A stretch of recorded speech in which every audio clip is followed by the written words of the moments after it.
نحن نتحدى أهل البدع والأهواء، أهل البدع العقائدية وأهل البدع السياسية. نقول بيننا وبينكم السلف، بيننا وبينكم الكتب. كان أحمد يقول البدع بيننا وبينكم الجنائز. السلام عليكم ورحمة الله وبركاته. حمدون ونصلي على رسوله الكريم. أما بعد، عن عبادة بن الصامت رضي الله عنه قال قال رسول الله صلى الله عليه وسلم: من شهد أن لا إله إلا الله وأن محمدا وحده لا شريك له وأن محمدا عبده ورسوله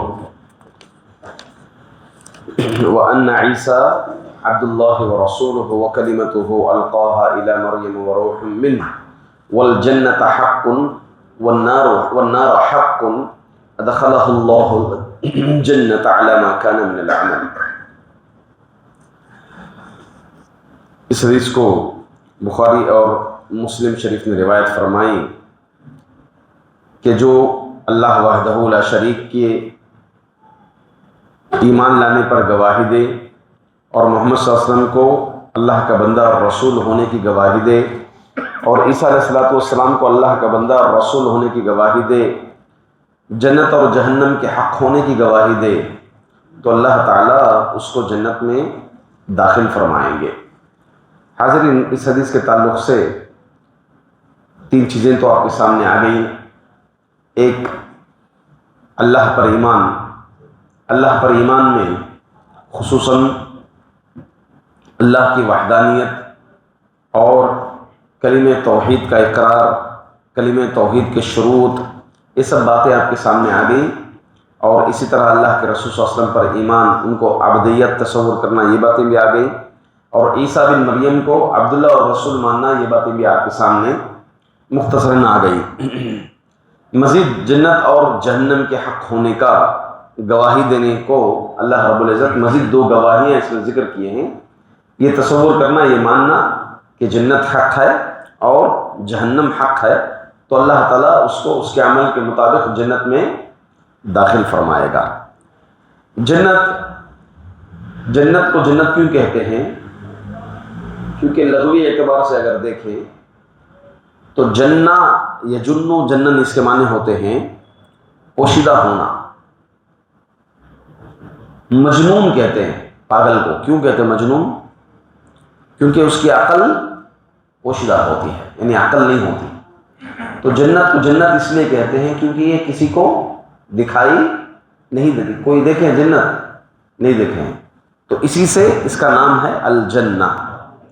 ہم بات آگے بڑھانے سے، جنت اور جہنم سے متعلق بات آگے بڑھانے سے پہلے کچھ عیسیٰ علیہ السلام سے متعلق کوئی آپ کے پاس کچھ سوالات ہو تو انشاءاللہ، یا دیگر سوالات پچھلے دروس سے متعلق ہو تو انشاءاللہ پیش کر سکتے ہیں، سوال کر سکتے ہیں۔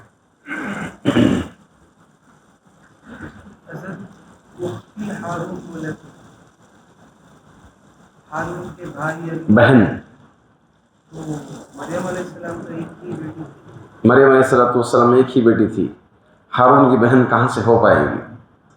ہارون کون ہے؟ ہارون علیہ السلام موسیٰ علیہ السلام کے، آپ بنو اسرائیل کے نبیوں میں سے ہی ہیں، تو اس اعتبار سے مفسرین ذکر کرتے ہیں کہ حضرت مریم علیہ السلام کا جو سلسلہ نسب ملتا ہے وہ حضرت ہارون علیہ السلام سے ان کا سلسلہ نسب ملتا ہے، ایک۔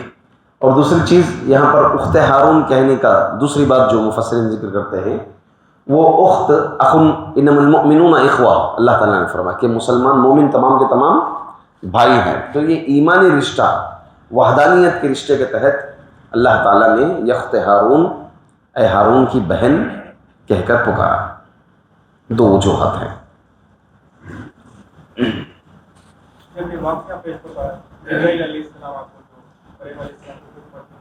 مریم علیہ السلام کی کیا ہے؟ اسی سلسلے میں، یہ عمر کے سلسلے میں سب وغیرہ سب، اب دیکھیں آپ عیسیٰ علیہ السلام کا بھی ذکر آپ کو تفصیل سے مفصل نہیں ملتا۔ اس سے پہلے میں آپ کو ایک اصول بتا دیتا ہوں۔ پہلی بات یہ ہے کہ اللہ رب العزت قرآن کریم میں یا وحی کا دوسرا طریقہ جو حدیث شریف ہے، وحی ثانی، وحی اول، وحی ثانی، اس کے ذریعے سے اللہ تعالیٰ نے انبیاء کے جو واقعات ذکر کیے ہیں، پورے نبیوں کے قصے تو ذکر نہیں کیے بلکہ بعضی نبیوں کے قصے ذکر فرمائے ہیں۔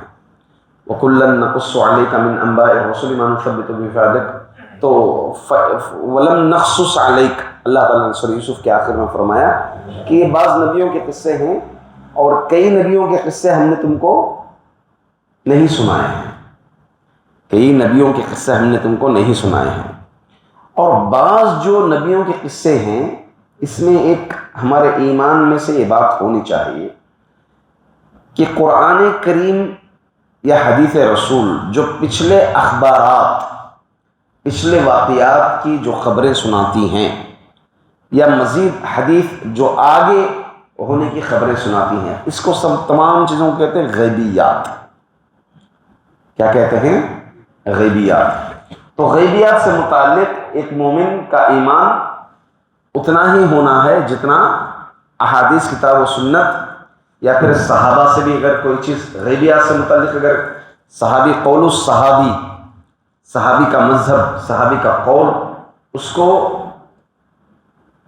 مرفوع حدیث کے حکم میں لیا جائے گا، یہ بھی چیز ہے۔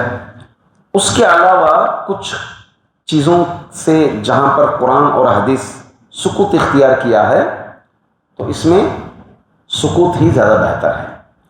اب یہ تفصیلات نہیں ہیں، البتہ یہ ہے کہ مریم علیہ السلام بلوغت پر پہنچ گئی تھی، بالغ تو ہو گئی تھی، اس میں کوئی دو رائے نہیں ہے۔ مریم علیہ السلام بالغ ہو گئی تھی، جب شرقیہ جو مقام پر گئی تو وہ بالغ ہو گئی تھی۔ اور عیسیٰ علیہ السلام کی پیدائش فلسطین میں ہوئی۔ اس کے بعد ان کی ابتدائی مرحلے کا ذکر اگر آپ عیسیٰ علیہ السلام کی زندگی پڑھیں گے، جو قصوں میں نبیوں کے واقعات میں نقل جو فرمائے گئے ہیں، ان قصوں میں بھی آپ کو مزید زیادہ گفتگو آپ کے ابتدائی دور کے نہیں ملیں گے، آپ نہیں پائیں گے آپ۔ تو ایسی کچھ چیزیں جہاں پر قرآن و حدیث خاموش ہیں، تو اس سلسلے میں خاموشی ہی اختیار کرنا بہتر ہے۔ آپ کو اس میں زیادہ تر اسرائیلی روایت ملیں گے، اسرائیلی روایت، سمجھتے اسرائیلی روایت؟ یہودیوں سے منقول روایتیں، یہودیوں میں یقال کہا جاتا ہے، تو اس میں سے کچھ واقعات توریت کے بھی ہوتے ہیں۔ ان روایت کے سلسلے میں حدیث رسول ہمیں ایک پیارا اصول دیتی ہے۔ اگر آپ کے پاس اسرائیلی روایت آ رہے ہیں، قرآن یا حدیث اس کی موافقت دیتی ہیں، تو آپ اس کو قبول کریں۔ اگر اسرائیلی روایت آپ کے پاس ایک آتی ہے، قرآن اور حدیث اس کی مخالفت کرتی ہے، تو آپ کیا کریں؟ اس کی مخالفت کریں۔ اسرائیلی روایت ایسے باب میں آتی ہیں جہاں پر نہ قرآن نے کلام کیا ہے، نہ حدیث نے کلام کیا ہے، نہ آپ اس کی تصدیق کیجیے، نہ آپ اس کا انکار کیجیے۔ اس کی نہ تصدیق کریں اور نہ اس کا انکار کریں، یہ ایک چیز ہے۔ تو اکثر و بیشتر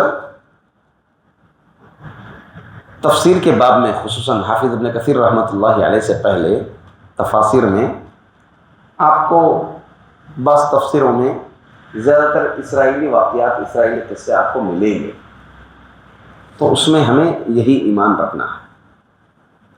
جہاں سکوت اختیار کے ہیں وہاں پر سکوت ہی زیادہ بہتر ہے۔ قرآن یہی حکم دیتا ہے کہ مشتبہات سے بچنا۔ بارک اللہ فیکم۔ آپ نے سوال یہ کیا کہ نہیں ہے، اس کا آنسر نہیں، عمر کا کوئی قید ذکر نہیں ہے۔ میں آپ کو پورا تفصیل سے بتایا کہ یہ اصول آپ قاعدے اس کو ذہن میں رکھیں۔ جی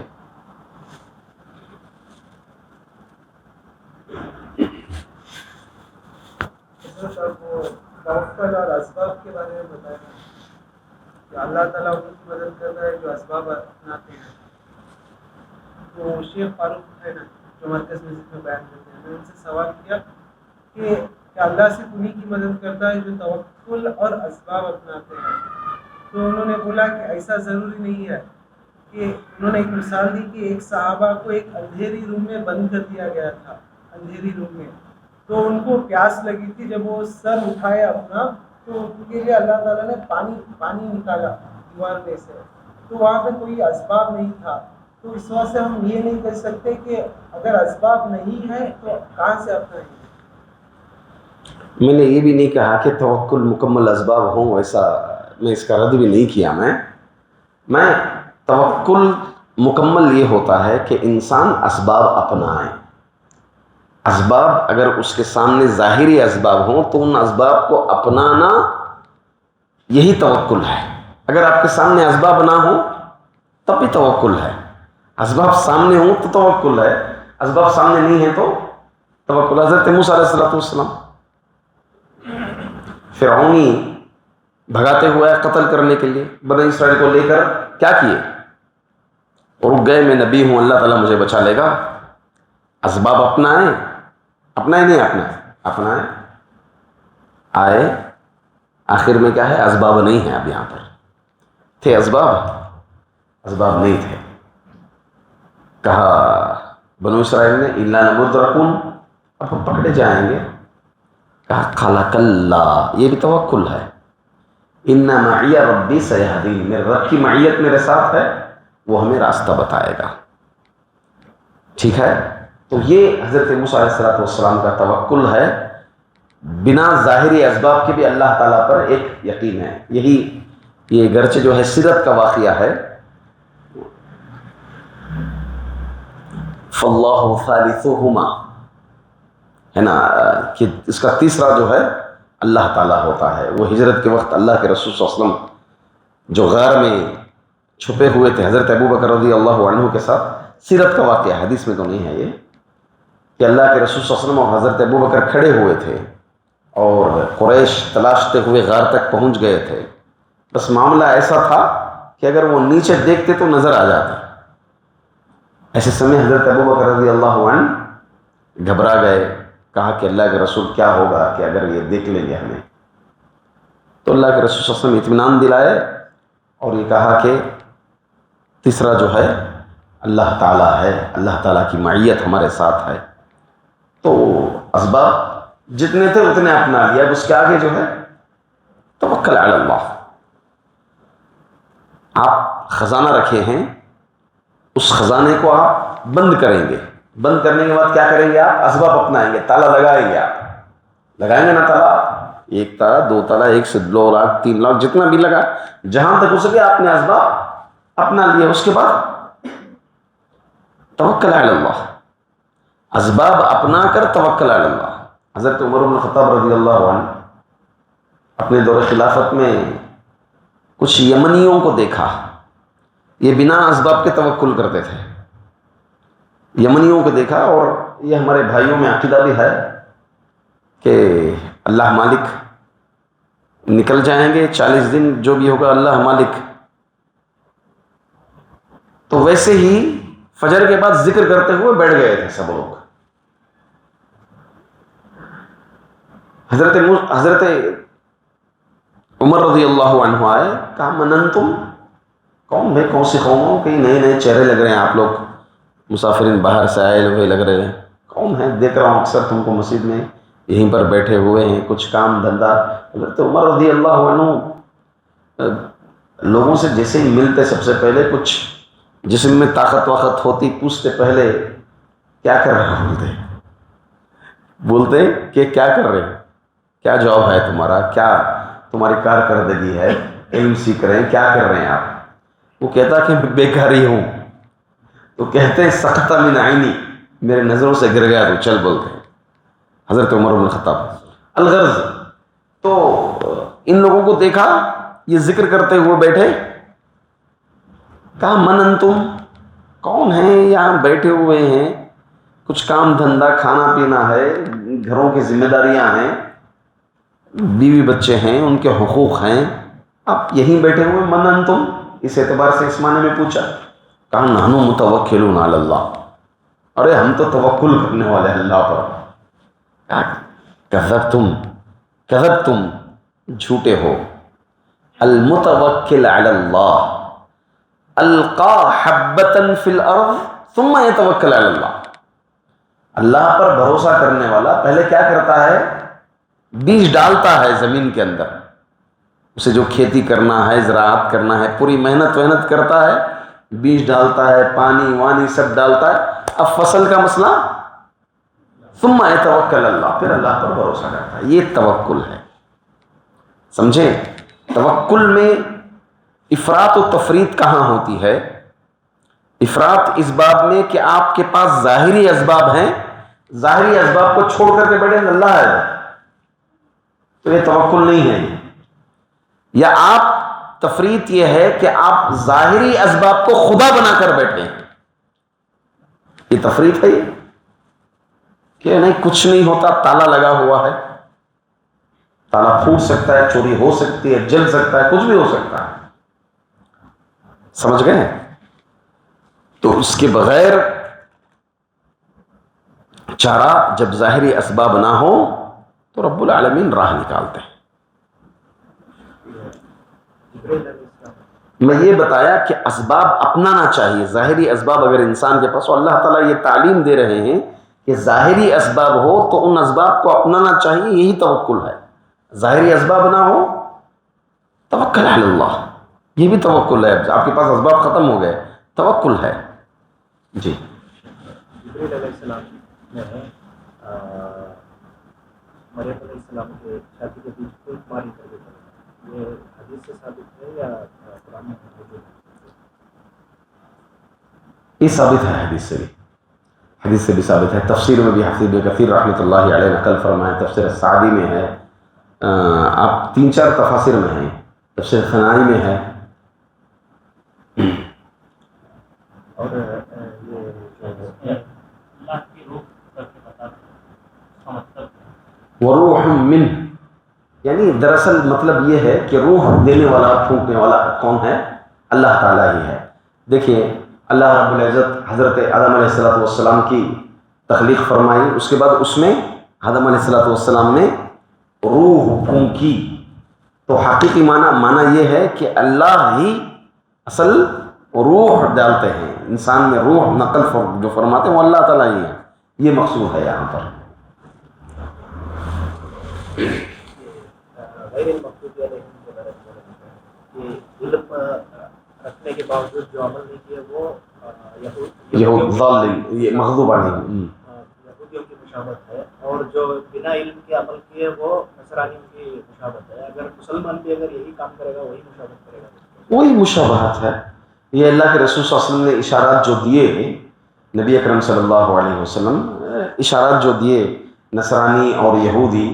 اب آپ ایک بحث ہی ہے مکمل، ایک عنوان ہی ہے یہ کہ یہودیوں کی اور نصرانیوں کی مشابہت مسلمانوں میں عبادات میں، عادات میں، معاملات میں.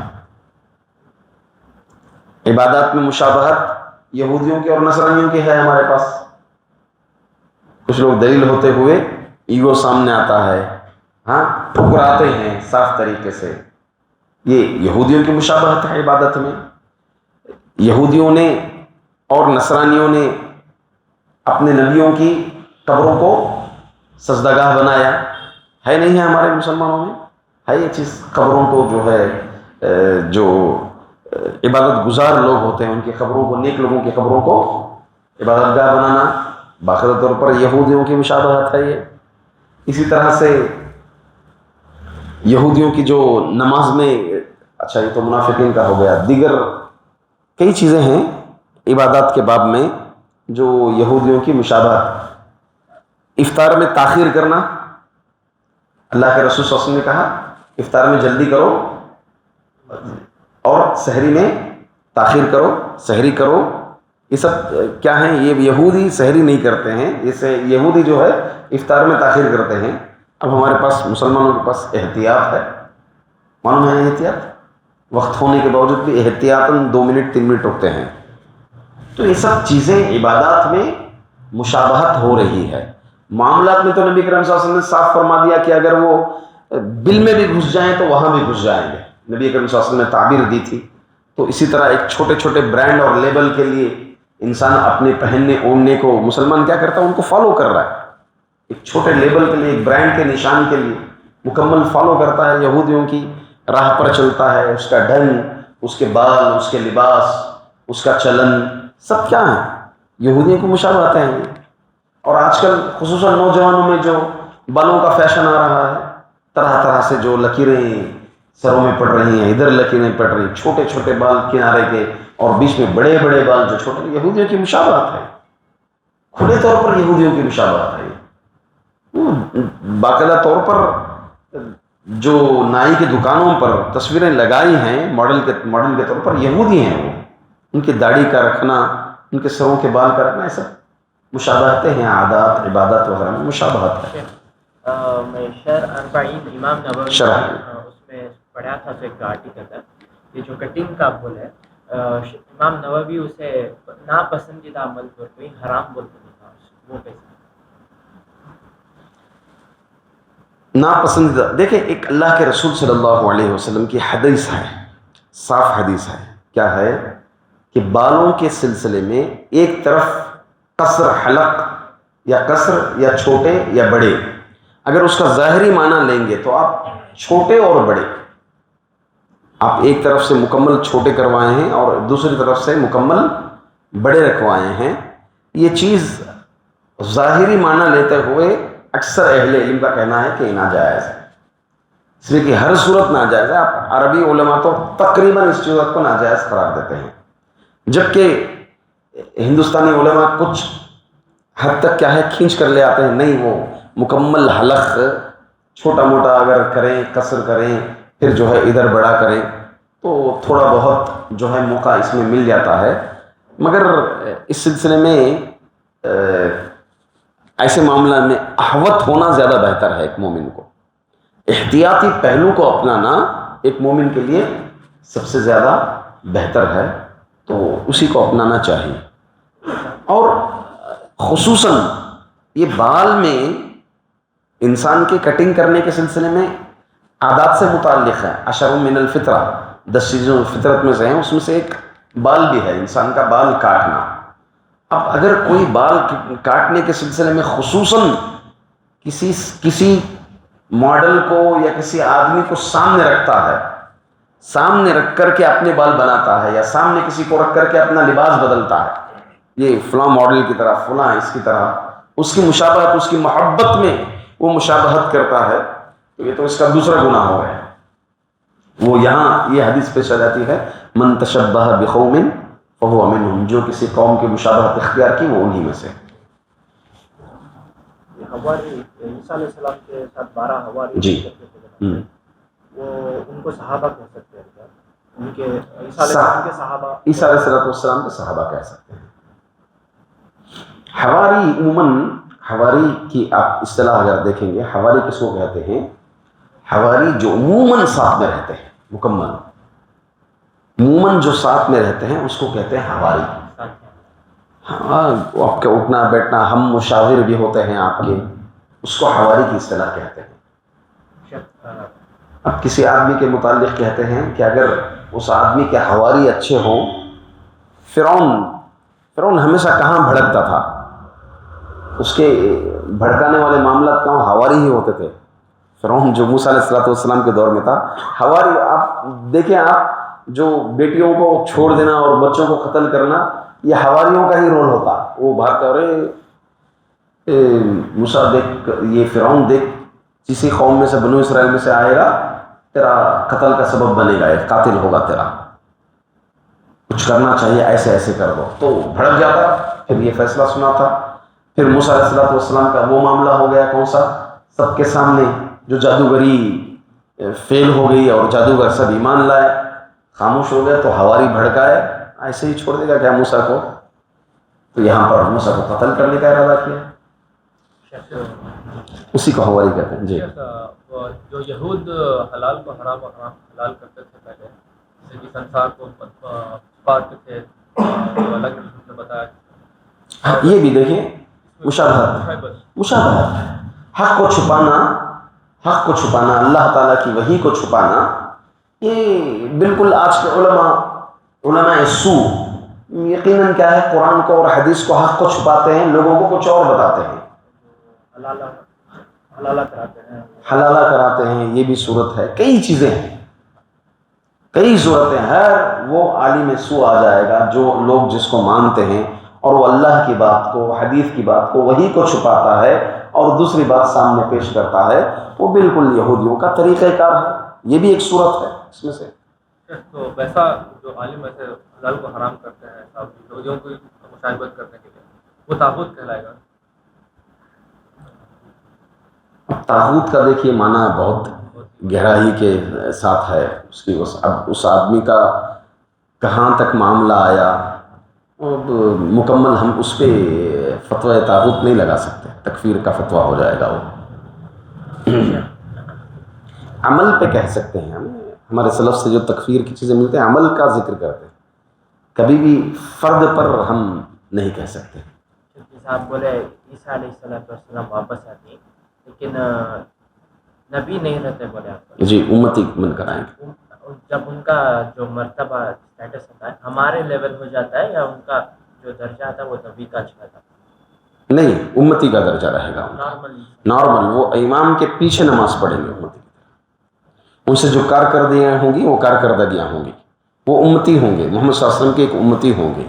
اب قیامت کے دن نبیوں کا جو مقام ہوگا وہ نبیوں کے مقام میں وہ ہوں گے. یہ جو آئیں گے یہ امتی کی حیثیت سے آئیں گے، اسی لیول پر آئیں گے وہ انشاءاللہ. اچھا کہ آپ کلیئر کر لیے چیز. اس میں کئی گمراہیاں ہیں، یہ عثمانی وغیرہ سب کئی احباب ہیں جو اس میں گمراہ ہو گئے ہیں اس باب میں. جی جی جی. اسی سلسلے میں وہ جو حدیث ہے یہ عمر رضی اللہ تعالیٰ عنہ کے اوپر اللہ کے رسول صلی اللہ علیہ وسلم غصہ ہو جاتے ہیں تورات کا نسخہ دیتے ہیں. جی تو وہاں بھی یہ ذکر ہوتا ہے نا کہ موسیٰ کلیم اللہ کے اگر زندہ ہوتے تو وہ بھی میری ہی اتباع کرتے تھے. یہاں پر بھی ذکر آتا ہے قرآن اور آپ کو حدیث ہوتے ہوئے جب یہ ناسخ آ گئی، منسوخ چیزیں ہو گئیں، تو اللہ کے رسول صلی اللہ علیہ وسلم کا یہ جو رنگ بدلنا، غصہ ہونا، جس کو حضرت ابوبکر رضی اللہ عنہ پہچانے، یہ چیز اس بات پر واضح دلیل ہے کہ یہ سب چیزیں منسوخ ہو گئی ہیں. اسی لیے اسرائیلی روایت کے سلسلے میں یہ اصول جو میں بتایا نا، اس اصول کو سامنے رکھنا ہے. جی ایک اور سوال، جیسے ایک بنی اسرائیل، ایک اسرائیل اور مسلمان کے بیچ میں ایک بحث ہو جاتی ہے تو اللہ کے رسول کے پاس جاتی ہیں. اللہ کے رسول اس کے یہود کے تماچا مار دیتا ہے مسلمان. ہاں، تو جب عمر رضی اللہ عنہ کے پاس آتی. اچھا وہ تاریخی روایت ہے. وہ دو حدیثیں ہیں. میں جو بولا تماچے کا وہ دوسری حدیث ہے. وہ آ کر جگہ کے سلسلے میں، فیصلے کے سلسلے میں جب عمر رضی اللہ عنہ سے قتل، تاریخی روایت ہے. وہ حدیث کی روایت نہیں ہے. وہ حدیث کی روایت نہیں ہے کہ اس نے اسی چیز کو تلوار اٹھائی گی، حدیث نہیں. وہ اسی پر شعر بھی ہے. یہ بس تاریخ میں ہم نے سوچا تھا کہ قاضی سے کریں گے فریاد، وہ بھی کمبخت تیرا چاہنے والا نکلا. وہ تاریخی قصہ ہے. وہ جس کو میں نے یہ بھی ذکر کیا نا ابھی، یہ بھی تاریخی قصہ ہے. حدیث سے سیرت رسول صلی اللہ علیہ وسلم دو طرح سے. ایک صحیح سیرت النبی صلی اللہ علیہ وسلم. صحیح سیرت النبی صلی اللہ علیہ وسلم کا مطلب کیا ہے؟ جو حدیث سے اور قرآن آیات کو سامنے رکھ کر کے جو سیرت لکھی گئی ہو. اردو میں بھی ہے سیرہ صحیحہ. اور ایک ہے عام سیرت، جس میں جو سیر، اصحاب السیر وغیرہ اپنے طرق سے جو نقل فرمائے ہیں تو اس کو سیرت کے حد تک استدلال کر سکتے ہیں. شرط یہ ہے کہ وہ حدیث سے نہیں ٹکرانا. اب اس میں معتبر، قابل معتبر نہیں. مبارک پوری رحمہ اللہ کی جو کتاب ہے جی، وہ کس کیٹیگری میں آتی ہے؟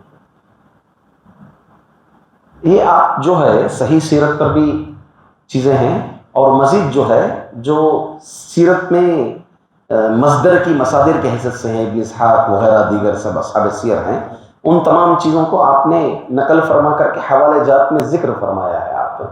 تو وہ بھی ہے، وہ بھی ہے. اس میں رحیق المختوم. ابھی آپ جو بولے حدیث کی، اس میں ہمیں اگر سیرت کو پڑھنا ہے تو کون سی کتاب کو ہمیں ہے؟ سیرہ صحیحہ پہ، صحیح سیرت النبی صلی اللہ علیہ وسلم. مؤلف کا نام بول رہا ہوں میں، صرف حدیث کی روشنی میں.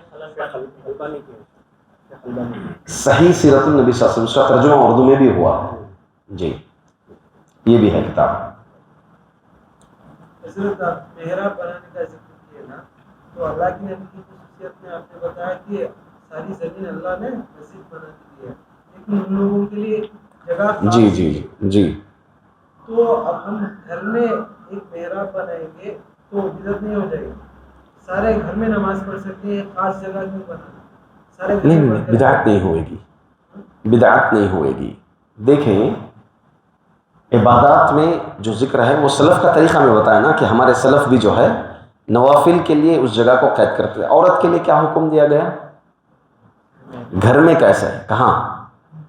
گھر میں کمرے کا کونا ایک پکڑے ہو عورتیں، ٹھیک ہے؟ تو اس اعتبار سے ایک جگہ اگر مقید ہو نماز کے لیے گھر میں، ہاں، تو اس اعتبار سے اس جگہ کے اگر آپ عبادت کے اعتبار سے قید کرتے ہیں آپ، تو یہ جائز ہے، درست ہے. اب اللہ تعالیٰ کا ذکر کرنا زکریا علیہ السلام کے ساتھ ساتھ محراب کا، تو محراب کا جواز ہے، ہماری شریعت میں آنا، یہ بدعت کسی ہو گئی بات؟ ان کے لیے خاص ہے نا وہ جگہ. نہیں نہیں، ایک وہ بھی چیز دیکھ لیجئے. اصول فقہ میں ایک بحث ہوتی ہے، شرع من قبلنا، پرانی شریعتیں ہمارے لیے. کیا بولیے؟ شرع من قبلنا، پرانی شریعتیں ہمارے لیے. کیا یہ چیزیں ہمارے لیے شریعت ہوگی یا نہیں ہوگی؟ اب پرانی چیزوں کا ذکر ہے قرآن میں، حدیث میں، پرانی شریعتوں کا، یہ ہمارے لیے شریعت ہوگی نہیں ہوگی؟ ایک عدل مختلف فیہا میں اس کو بھی ذکر آتا ہے. تو شرع من قبلنا کا یہی معاملہ ہے، اگر قرآن اور حدیث میں ذکر ہو گیا تو ہمارے لیے شریعت ہے، خود ہمارے لیے دلیل ہے. تو اس سے معلوم ہوتا ہے کہ محراب بنانا چاہیے. اگر ہماری شریعت میں نہیں ہے، ہماری شریعت میں نہیں ہے، تو کہیں تو ذکر تو نہیں ہوگا، وہ اسرائیلی روایت میں آ جائیں گی.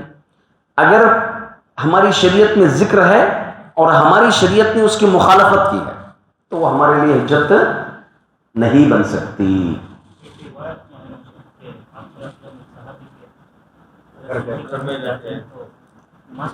وہی بتایا میں ہمارے سلف کا طریقہ ہے، بول کر سلف کا طریقہ بتایا میں کہ ہمارے سلف صالحین جو ہے جگہ قائد کر لیتے تھے گھروں میں جہاں پر عبادت کر سکے. ایک سوئی خشوع خضوع حاصل ہوتا ہے اس سے. عبادت کے لیے جب آپ ایک جگہ متعین کر لیتے ہیں تو وہ جگہ آپ پریکٹیکل ہے، باقاعدہ طور پر علماء لکھے ہیں، جو جگہ آپ قید کر لیتے ہیں گھروں میں نماز کے لیے، عبادت کے لیے، نوافل کے لیے، اس جگہ پر آپ جب نماز برابر پڑھتے ہیں تو اس میں ایک سوئی خشوع خضوع حاصل ہوتا ہے. بالمقابل اس کے کہ گھر میں آپ ادھر جگہ بدلتے رہیں، اس کے اور اس کے مقابلے میں بہت فرق آپ پائیں گے. ریسنٹلی اس میں مرکز میں دروز عشاء کے بعد جب مسجد کو آتی تو کوئی بھی ایک جگہ خاص نقل کر لے اپنی عبادت. ہاں، جگہ مسجد کے لیے، جی جی جی، وہ گھر کے لیے لاگو نہیں ہوگا؟ نہیں ہوگا. گھر میں بھی آپ پڑھ سکتے ہیں، کہیں بھی آپ دنیا میں کہیں بھی پڑھ سکتے ہیں، اس میں کوئی شک نہیں ہے.